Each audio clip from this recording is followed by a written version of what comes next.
Final score: Wrexham 1, Barnsley 0. Excellent result for Wrexham. And this tough sequence of games, 5 games against sides who came into the matches in the top 9, has ended with 12 points out of 15. Stockport, of course, being the exception, but it does put that into context rather. This has been a strong month for Wrexham, and we enter December in an even better position than we were at the start of November. Again, Wrexham unchanged, unsurprisingly. Matty James seems to be having no problems now in terms of getting through matches, and with a week to recover, he was always liable to be fine for this one. But Barnsley, I tell you what, I mean, they started the game in 6th in the playoff spots. They have a pedigree of getting into the playoffs at least. And wow, they started fast, really fast. They were impressive. I mean, they were physical, 100 miles an hour football, loads of diagonals. They were penning us into our penalty area, and right at the very start of the match, we had to fight to earn the right to get a result out of it. We defended very well, but they were at us. They won set pieces. They're a big team. As Andy Morrell pointed out in the commentary, they were putting big diagonals in and overloading that part of the pitch so that they could get the second balls, and they just penned us in. And then again, from set pieces, just ring fencing us in so we couldn't get out, and the first 10 minutes were torrid. However, although it was nerve-wracking, they didn't really carve out any chances to trouble Callum Burton, in all honesty, and huge credit to our centre-backs and the whole team for that. And of course Ollie Palmer, who was, as always, winning his fair share of defensive headers from set pieces.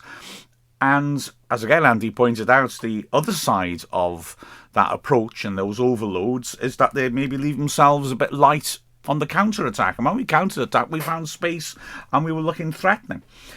10th minute, the first real chance of the match, and it came to Wrexham. Matty James, nice link-up play in midfield, which culminates in a beautiful diagonal out of the left flank for James McLean. Just clears the full-back, and McLean running onto it takes the most fantastic first touch to be round the back of the fence. He drills the ball in, and it's cleared, but Rathbone retrieves the ball, squares it to Dobson, who quickly helps her on to Ryan Barnett, and he does really well first time with his left foot from outside the box, drills a powerful shot, a good strong parry by Ben Killip. We start to get into the game a bit more. Barnsley's intensity just fades a little bit, but they're still really looking to get at us. They have another moment of hope when Russell wins the ball about 25 yards out as we tried to get away from a set piece. Mark Roberts with a cute little back heel. This is all happening within about a yard. It's very crowded in there. Finds Connell, and Connell driving forwards punches the ball just off target, driving it from about 25 yards just over the bar. However, the attack started with Phillips on the right, for me, fouling Elliot Lee, no foul given, and drilling in a powerful cross. Callum Burton does well to get to the edge of his 6-yard box and punch it partly clear, and injures himself in the process. Appeared to be a thigh strain, and he couldn't continue. It was a sorry sight as he struggled to even get off the pitch, holding his thigh. A massive blow for Wrexham, having lost a Conquo, and Burton and coming in and being an absolute revelation. What a blow to then lose him again. However, of course, we got Mark Howard. What strength and depth. Third choice keeper Mark Howard, who was Andy Parkinson. He's a different guy. Watch out for Andy on the Final Whistle Weekly tomorrow. Mark Howard, Phil Parkinson said afterwards, Mark Howard, what experience, what professionalism. He comes on and he would be impeccable. There was a big chance, though, immediately after he came on. Connell sweeping in a corner, and Russell attacking it, makes it there first, just outside the 6-yard box at the near post. He managed to get a jump on McLean, but he runs in on the diagonal, and he just can't adjust himself, so he just powerfully heads it the direction he's looking and puts it wide. It's a real opportunity. Wrexham settled, controlled things a bit more. Wrexham's midfield start to get into it, and Palmer is really working hard against the centre-backs of Barnsley. And at the end of the half, Wrexham start to create chances. 5 minutes before the end, Howard knocking a long ball forwards. Lee does really well to back in and create a loose ball, which Palmer swiftly gets across to and heads cutely to James. Matty James, as it bounces to him, takes it at its highest point and drills a fabulous strike from 25 yards, which is whistling inside the left post. Tremendous save by Killip, who lunges across, really strong top hands and really strong wrist, manages to parry it away for the corner. The corner is cleared, but Wrexham this time are penning Barnsley in from the set piece, and in the end Barnett on the right feeds it to the corner taker McLean. He sweeps in a good cross to the far post. Palmer gets up well but can't keep his header down and puts it over the bar, his marker leaning into him to just make sure he couldn't get that leverage onto the header. In the last minute of the half, another chance for Wrexham, another chance for Palmer. A tricky one this, to be fair. Great ball by Cleworth from his own half into the box, picking out Palmer, but the bounce is a bit awkward for Palmer. He takes it on his body, it loops in the air, and as it drops down he tries to hit it on the turn and he gets underneath it and puts it over the bar. Not an easy finish, but Wrexham just showing at the end of the half that we were coming into this more, and Wrexham start the half positively. Rathbone working it on to Palmer, lovely little flick inside, and Lee with a very fluent turn and shot from in the D, doesn't quite get enough power on it though. A low shot is saved low to his right by Killip. Then it's a wonderful moment as we approach the half point in the second half. The second half just lost a little bit of intensity, a little bit of pace, understandably. Both sides maybe just tiring a little bit. But Cleworth driving forwards down the right-hand side actually miscontrols it, but manages brilliantly to just get to the ball. That miscontrol draws the defender in. Cleworth then is able to just get there and toe poke to Barnett. Barnett with a lovely first time return pass round the corner, and Cleworth driving into the right channel. Really hits a toe buster of a shot from about 15 yards, looking to beat the keeper at his near post, and Killip does really well to get down and push the ball behind because it was travelling for the corner. That corner itself is cleared, but again Wrexham win it back through more smart play by Matty James, a lovely little cushioned header to Lee, and he cuts inside as he likes to from the left and tries to rip it over the keeper to dip in under the bar with his right foot. It's a great shot, just a bit too central, and Killip has to acrobatically tip this one over as well. There's danger at the other end though. The two Irish internationals, O'Keefe and McLean, are having a bit of a scrap, and O'Keefe comes on top. Actually literally have a bit of a scrap later, and both get booked. O'Keefe stealing the ball from McLean and feeding it down the line. Now Humphreys, the Barnsley target man, had been handled brilliantly by O'Connell. They bring Jallow on and he makes an immediate impact. Different type of striker, more about pace and running into channels. So that pass, picking out Jallow on the right hand side, he feeds it in to the edge of the box. Phillips hits a snapshot from the edge of the area. However, it's too straight and Howard's behind it and saves it comfortably. 69th minute, Wrexham make the expected change. All change up top. Palmer and Fletcher and Mullin on for Lee and Palmer. But immediately, it's Jallow again looking threatening. An error, a rare error by Rathbone in midfield. The ball picked up by Jallow, who goes on a terrific run. Beats O'Connell, firstly, and that's a rarity. Helps it on to Phillips, who gives him the return pass. He drives at Brunt and wrong foots him beautifully, and then smashes a shot from just inside the penalty area, just right of centre. Terrific strike, and a hell of a save by Howard, who gets a strong right hand to it and tips it over the bar. Brilliant, brilliant save by him. Both sides now, I think, are tiring, and now as well as being tired, the quality's just dropping a bit. There are spells of head tennis in midfield, and you just wonder whether one side can dig deep and find another chance. Wrexham nearly get it with 2 minutes left, and what a way it would have been to win a match. A remarkable effort.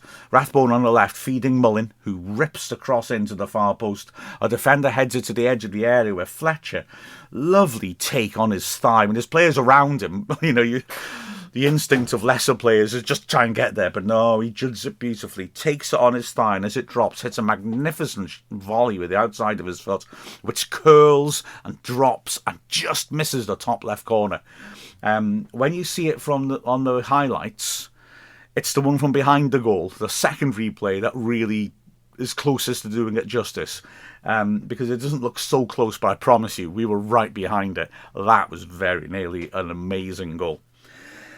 And it looks like that's that. Cannon comes on in added time for Dobson. We're all noticing the legginess of the midfield.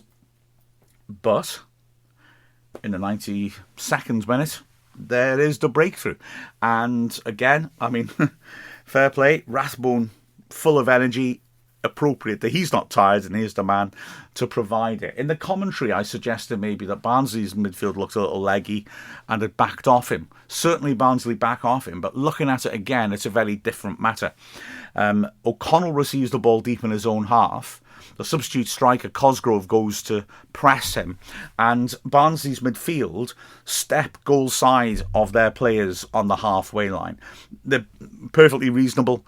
They're blocking off the passing channels. In fact, O'Connell, if he stays on his right foot, has only got one very risky pass between two Barnsley players to play it out wide to Barnett on the flank. So at this point, what Barnsley are doing is good front foot off the ball work. However, O'Connell beautifully sells Connell the dummy, drops his shoulder, Cosgrove rather, and ends up on his left foot instead, having beaten him. And that opens things out. And Rathbone, well, all the Barnsley players, I would argue now, are the wrong side of their players because O'Connell's got lots of time to pick a pass. Crucially, the player that's marking Rathbone steps up further. He's not quite sure. He's obviously thinking, should I go to O'Connell? Or O'Connell can help it out to Brunt. So he tries to take up a position which covers both those passes to Rathbone and Brunt. And what he actually does is neither. He just opens up that passing channel for O'Connell to Rathbone. O'Connell is good on the ball. He sees it. He hits Rathbone. Rathbone turns and runs. Because the Barnsley midfielders have stepped goal side of their markers, none of them can catch him. No one's going to catch him now. Can a centre-back come out and deal with him? Probably not, because of the work of Mullin and Fletcher. Mullin makes a really good run down the left channel. So, obviously, his marker has got to watch him. Fletcher intelligently shifts from the right-sided centre-back to go across Pines, the central centre-back. And although Pines eventually will try to step out and do something, he can't do it in time because Fletcher has got in his way. So the two strikers showing their experience, they create space. Rathbone keeps going and then drills a tremendous strike into the bottom right corner. A great finish by him and a deserving match winner from, well, a deserving player, because for me, O'Connell and Rathbone, the two players who make that goal happen, are the outstanding players on the pitch. A huge win for Wrexham, and one that, well, quite frankly, felt like gold dust. To win a tough game against strong opposition like that was absolutely fantastic. Performances of the team. Burton had one thing to do, did it well, and sadly got injured in doing it, so that was a hell of a blow. Mark Howard's coming in was terrific, like I said. It's not easy for a goalkeeper to suddenly be called upon, and to be as ready as he was and as spot on as he was is a huge compliment to him. Great work. It's good to know we've got a guy like that, not just in terms of relying on him with his quality, but also just being able to call on him for his personality, professionalism and presence at the club. Brilliant stuff. The centre-backs are very good. I thought, again, Brunt was, taking off like he's Aaron Hayden and winning loads of towering headers. He did very well. Again, O'Connell, my man of the match, yeah. Above Rathbone, although it's a close thing. Like I said, Humphreys is a good, experienced target man, and O'Connell physically dominated him. He was excellent, and it was an issue for Barnsley that they were getting nothing off Humphreys because O'Connell bullied him. It was a great central defensive performance. And then Max Cleworth had a sort of another classic Max Cleworth performance. He came forwards and supported well, but in terms of defensive play, he's just so smooth and reads things so well that you just almost don't notice him. He's just very quietly does the right thing and makes sure no alarms happen in his part of the penalty area. Great work by Cleworth. On the flanks, Barnett didn't destroy the left wing back. In fact, Gent, I thought, defended quite well against him. He was left isolated a couple of times and, couldn't stop him getting crosses in necessarily, but he did on one occasion, but was able to stay on his feet long enough to force Barnett's cross to be too close to the keeper. But Barnett still had his role to play. He still made some nice passes forwards. It was a great early effort by him that was saved well by the keeper, and a good performance by him. On the left-hand side, I was really impressed with McLean. Again, he won a lot of challenges. He was getting into some very promising positions. He looked good and solid at left-back, and he was being tested by a good player in O'Keefe, but yeah, he had a good match. Centre mid, Matt James maybe lost the ball a bit more than his other games for Wrexham, but nonetheless, his reading of the game and his ability to shift the ball on quickly again gives us an extra impetus and authority in midfield, and he had some lovely little deft touches, not least as well as that wonderful shot he had that Killip made a great save from. Rathbone was brilliant, and especially in the second half, he really came to his own. It's almost as if, you've got two very serious teams of professionals, and the fitness levels are terrific, and the pace is magnificently fast in the first half. In the second half, when everyone just can't quite reach that level, Rathbone starts to really shine because he's still at that level, and he keeps going, and at the end he's driving forwards and scoring the goal.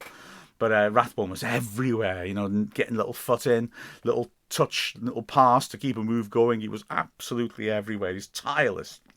And Dobson as well, doing the parallel job on the right-hand side. Again, a really pleasing performance by him. Used the ball well. I like seeing him get high at the pitch like he can in this role because he has a threat. He gets good delivery into the box as well. Elliot Lee, again, dropping off and linking play, did a good job and is very diligent, and he's good in the press as well, so we look good when we're coming up against opposition trying to play it out from the back. Palmer had a good battle with the centre-backs. I thought it was pleasing the way that he went about his business and really ground them down in preparation for Mullin and Fletcher, who, when they came on, were both lively. Great to see Fletcher fitting that from back in the squad once more. And he won his fair share of headers and had that magnificent effort. Mullin was lively again, putting a great cross to create a chance near the end of the game. And Andy Cannon coming on very late, didn't have a chance really to influence stuff as such, but very pleasing, very pleasing. Wrexham beat a very strong side who looked like a strong side. Barnsley, last 2 years, have been in the playoffs. The year before that in the Championship, and the year before that in the Championship playoffs. So this is a strong side that's used to winning. They came, they were positive, they had a superb support behind them, but Wrexham come through again. Very, very pleasing. On to Burton now. The final score of Wrexham 1, Barnsley 0. I'm Mark Griffiths from Wrexham AFC.